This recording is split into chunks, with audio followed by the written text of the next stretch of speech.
সর্বপ্রথমেই 2022 প্রাথমিক টেট উত্তীর্ণ দীর্ঘ বঞ্চিত হবু শিক্ষক শিক্ষিকাদের সংগ্রামী অভিনন্দন জানাই। পরপর আইনি জটিলতা আগে ছিল 20-22 5% বা বিভিন্ন আইনি জটিলতার মধ্যে কিন্তু আমরা বারবার পড়েছি এবং এখন বর্তমানে যেটা পড়ে আছি সেটা হচ্ছে আমরা ভালো করেই জানেন যে অন্যান্য অনগ্রসর শ্রেণী নিয়ে যে সমস্যা দেখা দিয়েছে, এই সমস্যাটা মিললেই কিন্তু আমাদের ইন্টারভিউ নোটিফিকেশন কিন্তু আমরা পাবো, কিন্তু মেটার সাথে সাথে কি পাবো তার জন্য দরকার সংঘবদ্ধতা এবং ধারাবাহিক আন্দোলন। আমি বেশ কয়েকদিন এই দুটো দিন দেখছিলাম ওবিসির বিষয়গুলো নিয়ে। আমি এইসব যেসব কেসগুলো অলরেডি প্রসেসে আছে এই বিষয় নিয়ে মন্তব্য করব না, তবে শুধু এটুকু বলবো যারা প্রথম থেকেই মুর্শিদাবাদ হোক, মালদা হোক আর নদিয়া হোক বা 23 জেলা হোক, প্রথম থেকে ঐক্যমঞ্চের সাথে আইনি পথে হোক রাজপথে হোক যারা ছিল, কোনো ক্যান্ডিডেট বঞ্চিত হোক কিন্তু এটা আমরা চাইবো না। আমি ব্যক্তিগতভাবে তথা ঐক্যমঞ্চের একজন সক্রিয় সদস্য হিসেবে বলবো যে শেষ পর্যন্ত কিন্তু আমরা দেখব। আপনারা বিভ্রান্ত হবেন না ওবিসি ভাইরা বোনেরা, আমি নিজেও ওবিসি, আবারও বলছি, তো শেষ পর্যন্ত আমরা দেখব। আর সবচেয়ে ভয়ের যেটা আজকে লাইভে আসা, আমরা অনেকেই জানেন না, এই খুব সম্ভবত আমি তারিখটা বলছি, খুব সম্ভবত 19 তারিখে সুপ্রিম কোর্টে 2014 যে 6 নম্বর ভুল 6 নম্বর যে রং কোশ্চেন ছিল সেই মামলাটা কিন্তু উঠতে চলেছে, হিয়ারিং হতে চলেছে। এটা আমাদের কাছে সবচেয়ে ভয়ানক। বর্তমানে যত রায় এসছে 2022 প্রাথমিক টেট উত্তীর্ণদের জন্য সবচেয়ে ভয়ঙ্কর এবং সবচেয়ে বিপদ হচ্ছে এই ম্যাট 1594, যেটা 6 নাম্বার অলরেডি ভুল প্রমাণিত। সেই 6 নাম্বার দিয়ে নতুন করে রেজাল্ট পাবলিশে যে রায় ডিভিশন বেঞ্চের রায় ছিল, এই ডিভিশন বেঞ্চের রায়কে চ্যালেঞ্জ করে সুপ্রিম কোর্টে যাওয়া হয়েছিল। আমরা অলরেডি বেশ কয়েকটা হিয়ারিংয়ে আমরা অ্যাডভোকেট দিয়েছি মানে সুপ্রিম কোর্টে, তো সামনের দিনে সেই কেসটা আমরা লিস্টে দেখতে পাচ্ছি। তো জানি না এর কোথায় শেষ হবে আমাদের বিষয়গুলো। আমাদের এখন দরকার ছিল নোটিফিকেশনটা আনা। নোটিফিকেশনটা আসলে সব দিক থেকে আমাদের কিন্তু এই সমস্যা মুক্ত হয়ে যেতাম, কিন্তু বর্তমানে যে সমস্যা হয়ে রয়েছে রিজার্ভেশন নিয়ে, এই সমস্যা না মিললে নোটিফিকেশন আসবে না, এটা একদম পরিষ্কার হয়ে গেছে। অনেকেই ভাবছি হয়তো নোটিফিকেশন দিয়ে পরে এটা ঠিক হয়ে যাবে, কিন্তু নোটিফিকেশন দিলেও সে আইনি জটিলতায় সেটা কিন্তু আটকে যাবে। গতদিনে আমরা গেছিলাম ব্যাকওয়ার্ড ক্লাসে, West Bengal backward class welfare যে মেন অফিস সল্টলেকে আমরা গেছিলাম, গিয়ে যেটুকু আলোচনা করলাম যে আপনারা যেটা ভাবছেন, আমরা বলছিলাম যে নোটিফিকেশনটা দেওয়া হোক, পরে রিজার্ভেশন পলিসি মেনে সুপ্রিম কোর্টের যে মানে ওবিসির অর্ডার ভিত্তিতে আমরা নিয়োগ করবেন। কিন্তু ওনারা আমাদের যেটুকু বোঝালেন যে আপনারা যেটা যতটা সহজ ভাবছেন ততটা কিন্তু সহজ না, যে যতটা সহজ ভাবছেন আপনারা। আর আমরা অন্যান্য কারণ দেখালাম, ওই পিএসসি থেকে অন্যান্য দপ্তরে যারা এই মানে ওবিসিকে হাইকোর্টের রায়কে সামনে রেখে তারা নোটিফিকেশন দিয়েছে, কিন্তু ওনারা বললেন যে আমাদের কাছে অনেকে রিভিউ চাইছে, কিন্তু আমরা কোনো রিভিউ কিন্তু ক্লারিফিকেশন দিচ্ছি না। আমরা সুপ্রিম কোর্টের দিকে তাকিয়ে, পুরো সরকার সুপ্রিম কোর্টের দিকে তাকিয়ে। আর বলছিল যে আপনারা যতটা সোজা ভাবছেন ততটা সোজা না। আজকে যদি কোনো কারণে এইভাবে নোটিফিকেশন আনা যায় তাহলে কোর্টের রায়কে কিন্তু অমান্য করা হবে। সুতরাং আপনারাই ঝুলে যাবেন দীর্ঘদিন, কিন্তু ওই কেস কিন্তু সমাধান করতেও সময় লাগবে। তো আমাদের এই ফেব্রুয়ারি মাসে ওবিসি মামলাটার দিকে তাকিয়ে থাকতে হবে। আমরা বলেছিলাম, কিন্তু এই ওবিসি সমস্যা নিয়ে কথাটা কিন্তু সম্পূর্ণ ঠিক নয়। হ্যাঁ, আজকে দিলে কাল কিন্তু এক পার্টি আছে কেস করার জন্য, তো এটা অপেক্ষা করে থাকতে হবে। কারণ অলরেডি এই আইনি জটিলতার কারণে কিন্তু দীর্ঘদিন বলতে কি দীর্ঘ বছর কেটে যাচ্ছে। একটা নিয়োগ নোটিফিকেশন পেতে প্রায় 2017 টেটের যে 2022-এর যে রিক্রুটমেন্ট হলো সেটা কত বছর লেগে গেল ভেবে দেখুন। তাহলে একটা বার না হলে কেউ যদি মিস্টেক করে কোনো কারণে, তাহলে 5-7 বছর লেগে যাচ্ছে আর একটা নতুন করে নোটিফিকেশন নিয়ে আসতে। তো আমাদের দিক থেকে, ঐক্যমঞ্চের দিক থেকে আমরা যতটা পারি চেষ্টা করছি, জেলায় জেলায় যেখানে মুখ্যমন্ত্রী বা শিক্ষামন্ত্রী যাবেন সেখানে আপনারা নিজের থেকে কিন্তু দাবিগুলো রাখুন। আমাদের যে ডেপুটেশন কপি রয়েছে সেখানে ডেপুটেশন দিন, দাবিগুলো তুলে ধরার চেষ্টা করুন। দেখুন, বাজেটে আলাদা করে তো প্রাথমিক টেট বা এইসব আলাদা করে দেয়া থাকে না। তো বাজেটে কত প্রাথমিকের ক্ষেত্রে কত বরাদ্দ থাকবে সেটা দেখার বিষয় শিক্ষা ক্ষেত্রে। তবে বাজেটের থাকলেই হবে বা না থাকলে হবে না এরকম বিষয়টা আমার জানা নেই ঠিক।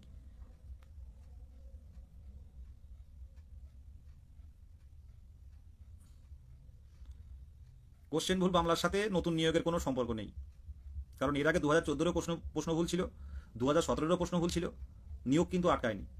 পর্ষদের কথা মতো পর্ষদ যেটুকু এখনো পর্যন্ত পর্ষদ নিজের জায়গায় দাঁড়িয়ে আছে, কোনো প্রশ্ন ভুল ছিল না। তবে কোর্ট যেটা রায় দেবে সেটা মেনে নিতে হবে সবাইকে। হ্যাঁ, দীপায়ন বর্মন ভাই বলছে দাদা বিকাশ ভবনে কথা বলে কি জানলে কত ভ্যাকান্সি আছে?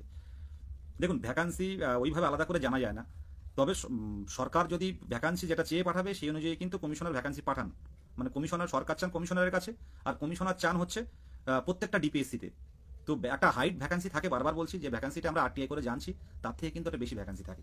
তো ভ্যাকান্সির বিষয়টা সম্পূর্ণরূপে মুখ্যমন্ত্রীর মুখ থেকে শোনা যাবে কত ভ্যাকান্সি আসছে।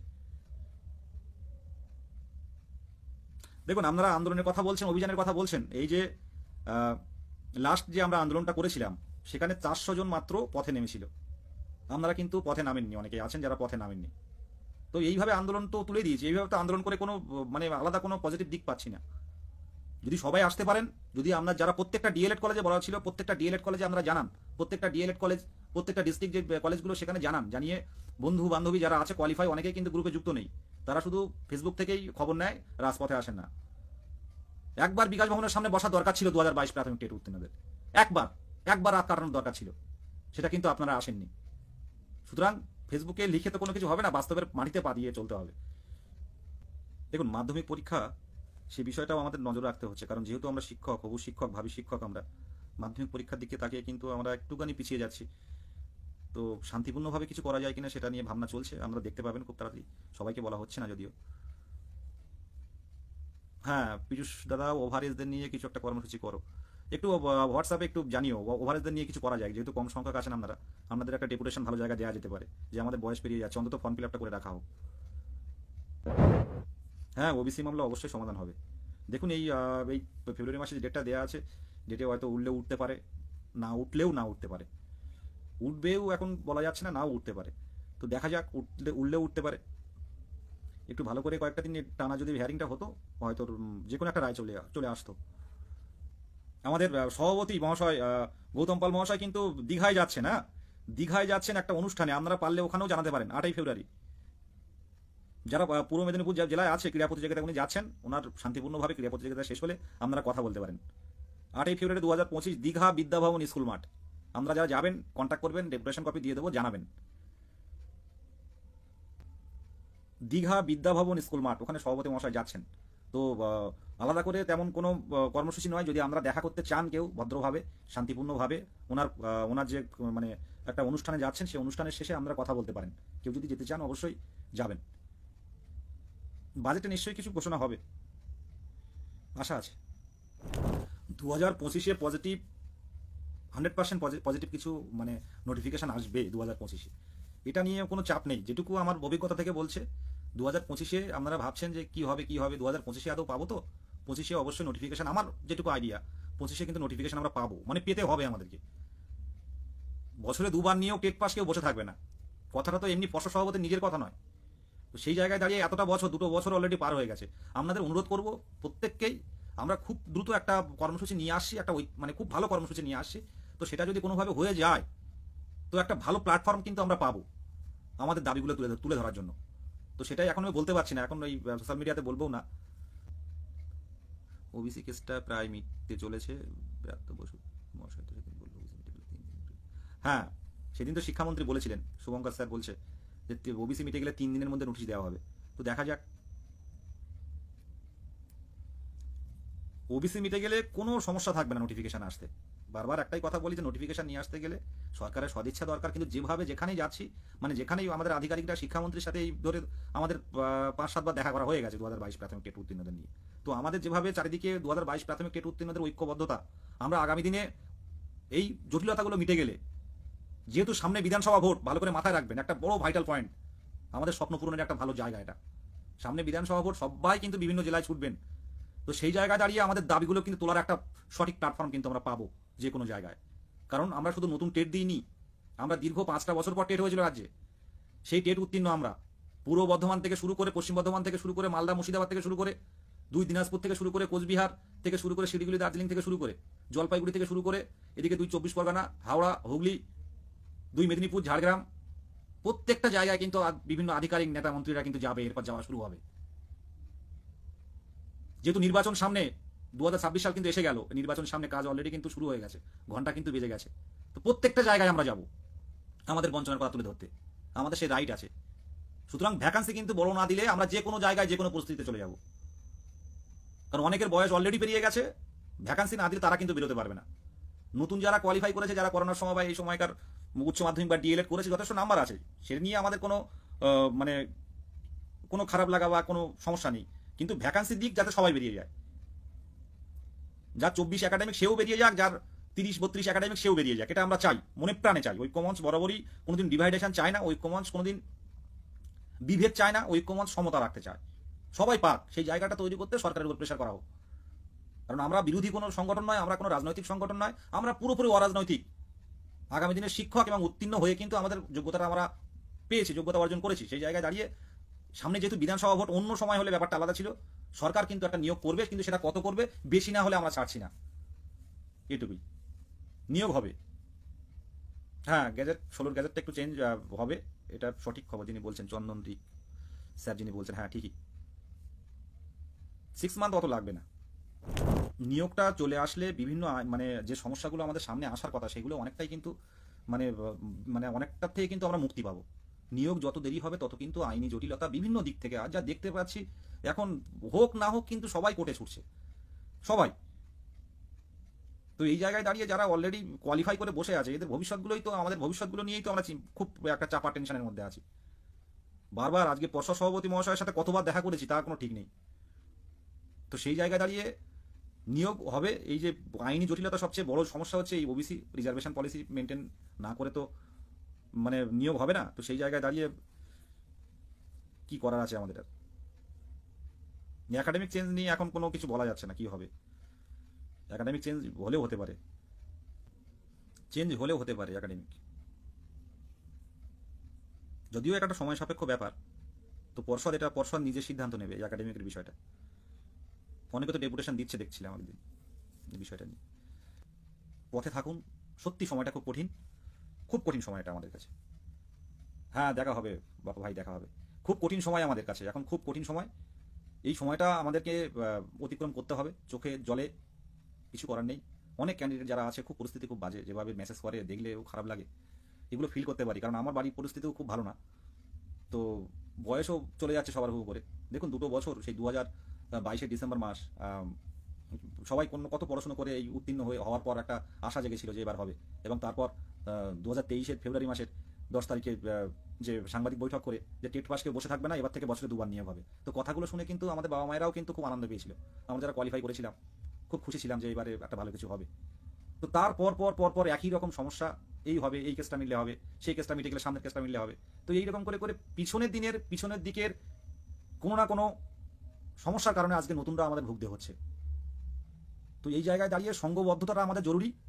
আর সবচেয়ে খারাপ লাগে যারা 1 নাম্বার, 2 নাম্বার বা 4 নাম্বার, 5 নাম্বার, 7 নাম্বারের জন্য কোয়ালিফাই করতে পারেনি, তারাও কিন্তু বিভিন্ন আইনি পথে যাচ্ছে যে যদি 2-5টা নাম্বার পাই। কিন্তু এটা কিন্তু সবাই পাগলের মতো মরিয়া, যদি কোয়ালিফাই করতে আর 5টা নাম্বার পাই, 2টো নাম্বার পাই, তাহলে কোয়ালিফাইটা করতে পারবো। তো সবাই কিন্তু চায় এটা, যে কেউ, মানে আমরা যদি কোয়ালিফাই এরকম অবস্থায় থাকতাম আমাদেরও যেতে হতো। কিন্তু কি, বছরে বছরে যদি টেটটা হয়, বছরে বছরে যদি প্রাথমিক টেটগুলো নেওয়া হয়, তাহলে সুবিধা কি? সবাই কিন্তু এবার না হোক পরের বার হবে, একটু পড়াশোনা করি। কিন্তু একটা বছর টেট নিয়ে যদি 3-4 বছর পর পর টেট নেওয়া হয় বা নিয়োগ হয়, সেক্ষেত্রে সবাই কিন্তু চেষ্টা করবে যে এই নিয়োগটার মধ্যে যদি আসতে পারি, কারণ 4-5 বছর পর পর একটা নিয়োগ হচ্ছে। সেই জায়গায় দাঁড়িয়ে কিন্তু সবাই কিন্তু মরিয়া হয়ে থাকে। বছর বছর নিয়োগটা হলে, ধারাবাহিক নিয়োগটা হলে, ধারাবাহিক টেট হলে সবাই কিন্তু একটা লিমিট, একটা ধারাবাহিক পড়াশোনাও করতে পারে, একটা প্ল্যান থাকে, পরিকল্পনা থাকে যে এবারে হলো না, সামনের বার হবে। তো সেই জায়গাটা কিন্তু আমরা দেখতে পাচ্ছি না। তো আমরা চেষ্টায় আছি যে কোনোভাবে যদি মুখ্যমন্ত্রীর দৃষ্টি আকর্ষণ করাতে পারি। আর যেহেতু সামনে ভোট, কোথাও না কোথাও কিন্তু মাননীয় ম্যাডামের সাথে কিন্তু দেখা হবে, কোথাও না কোথাও কিন্তু আমরা দেখা করব। প্রত্যেক জেলার উত্তীর্ণদের বলবো কোথায় কিভাবে আমাদের মাননীয় মুখ্যমন্ত্রী, আমাদের মাননীয় শিক্ষামন্ত্রী যাচ্ছেন, আমরা খবর দেবেন হোয়াটসঅ্যাপ গ্রুপে। আমরা কিন্তু শান্তিপূর্ণভাবে দেখা করার চেষ্টা করব। আমাদের কাছ থেকে যেটুকু দরকার, আমাদের দাবিগুলো তুলে ধরার দরকার, কারণ আমরা বঞ্চনার শিকার, এটা আমাদের মুখ্যমন্ত্রী এবং শিক্ষামন্ত্রীর সামনে তুলে ধরতে হবে। এবারে আমরা যে জায়গায় যাদের বাড়ি, যে ডিস্ট্রিক্টে বাড়ি, সেখানে তো সবাই যাবেন, এই সামনে যেহেতু ভোট আসছে, তো সেখানে শান্তিপূর্ণভাবে আপনারা চেষ্টা করবেন দেখা করার এবং কথা বলার। নোটিশ কবে আসবে এটা বলা কঠিন। আইনি জটিলতা মিটুক, নোটিশ অবশ্যই আসবে এবং নিয়ে আসবো আমরা। আইনি জটিলতাটা, যেটা বড় জটিলতা তৈরি হয়ে আছে রিজার্ভেশন নিয়ে, সেটা সমস্যা মিটুক। আশা রাখছি খুব দ্রুত মিটবে। বিভিন্ন সংগঠন থেকে বিভিন্নভাবে ডেপুটেশন দিয়ে জানানো হচ্ছে যে এই জটিলতাটা না মিললে প্রত্যেকটা ডিপার্টমেন্টে, প্রত্যেকটা দপ্তরে যে কোনো একটা নিয়োগ করতে গেলে কিন্তু আগে রিজার্ভেশন পলিসি মেনটেন করতে হয়, একটা রোস্টার থাকে সবকিছুর।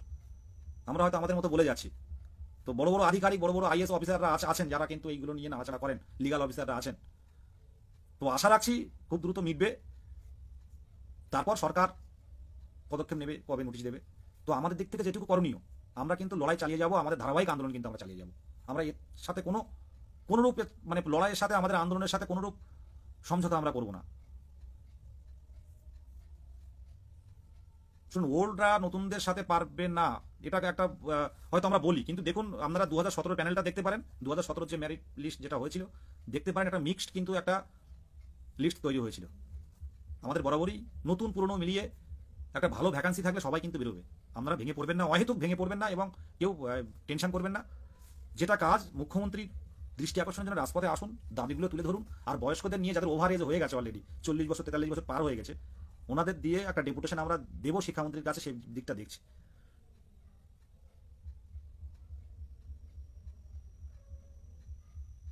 আইনি জটিলতা একটা অজুহাত, এটা পরিষ্কার বোঝা যাচ্ছে। জটিলতা আগেও ছিল, 14 টেট থেকে 2বার নিয়োগ হয়েছে। একদম 2বার কেন, 3বার পেয়েছে ওটা। নোটিশ কিন্তু 2025-এই আমরা পাবো, 2025 শেষের দিকেও যাবে না, তার আগেও নোটিশ পাওয়ার সম্ভাবনা আছে। যেটুকু কথা বিভিন্ন দপ্তরে বলেছে, এটা আমার নিজের কথা নয়। তো 2025-এর ওবিসি মামলাটা যদি দ্রুত মেটে, তাহলে খুব দ্রুত আমরা কিন্তু অন্তত একটা নোটিফিকেশন পাবো। এটুকু বিভিন্ন দপ্তর থেকে যেটুকু বলছেন সেটুকুই বুঝতে পারছি। তবে মুখ্যমন্ত্রীর দৃষ্টি আকর্ষণের জন্য যে যে পদক্ষেপ বা যে যে কর্মসূচিগুলো নেওয়ার দরকার, সেটা কিন্তু আমরা নেব, নিচ্ছি, এবং সামনের দিনেও নেব। ধারাবাহিক আন্দোলন চলবে। প্রত্যেককেই বলবো, বাড়িতে পড়ো আর রাস্তায় লড়ো। আমরা অনেকে বিভিন্ন ইন্টারভিউ ক্লাসে ভর্তি হয়েছেন বা পড়াশোনা করছেন, সাথে সাথে দেখবেন, একটা মাথায় রাখবেন ভালো করে, আমরা একটা অরাজনৈতিক সংগঠন, আমরা যদি রাজপথে নেমে মুখ্যমন্ত্রীর দৃষ্টি আকর্ষণ করা, যে দিদি আমাদের বিষয়টা ভাবুন, এই 10,000 15,000 20,000 22,000 বা 25,000 ভ্যাকান্সি দিলে কিন্তু আমরা পারবো না। আজকে পাশের রাজ্য বিহার এত নিয়োগ দিচ্ছে, অন্ততপক্ষে আমাদের 50,000 ভ্যাকান্সি দেওয়া হোক, আর টেট পাস বসে থাকবে না। তারপর আপনারা ধীরে ধীরে যা খুশি করুন, অন্তত একবার 50,000 ভ্যাকান্সি দিন। 2014 সালে এত ভ্যাকান্সি হয়েছে, যে টেটের বর্তমানে ওএমআরও নেই, আর 2000 একমাত্র টেট 2022 টেট যার ওএমআর আছে, এবং যে টেটে কোনো এখনো কেউ কোনো কালি ছেড়াতে পারেনি। তো সেই উত্তীর্ণরা অপেক্ষায় অপেক্ষায় 2 বছর অলরেডি পার হয়ে গেছে। আর 2017 সালের দীর্ঘ 5 বছর রাজ্যে কিন্তু নতুন করে টেট নোটিফিকেশন হয়নি। তো এই টোটাল 7টা বছর কোনো না কোনো অনেকের বয়স পেরিয়ে গেছে। তো একটা বড় ভ্যাকান্সি চাই, এই দাবিটা আমরা প্রত্যেকটা জায়গা থেকে রাখুন।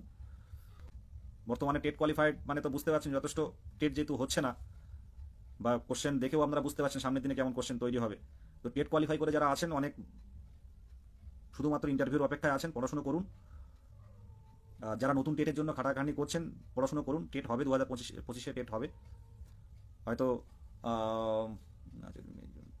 খুব মাঝামাঝি বা তার পরপরই কিন্তু টেটের নতুন নোটিফিকেশন আসতে পারে, আসবে। যারা নতুন করে টেট কোয়ালিফাই মানে হতে চাইছেন, মানে টেট কোয়ালিফাই হননি যারা কোনো কারণে, পড়াশোনা জোর রাখুন। বছরের এই মাঝামাঝি বা তার মাঝামাঝির দিকে হয়তো নোটিফিকেশন আসতে পারে নতুন টেটের। 25-এ কিন্তু টেট 100% হবে। হ্যাঁ, নিয়োগ আমাদের হবে, হয়তো আমাদের নোটিফিকেশন দিয়ে হয়তো নতুন টেট ঘোষণা হতে পারে।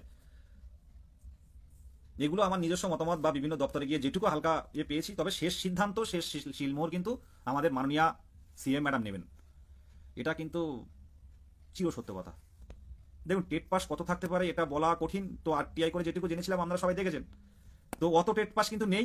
আরটিআই যে রিপোর্টটা আছে, টেট কোয়ালিফাইড মানে টেট পাস আছে, কিন্তু তার মধ্যে অনেকে আপার প্রাইমারি বেরিয়ে গেছে।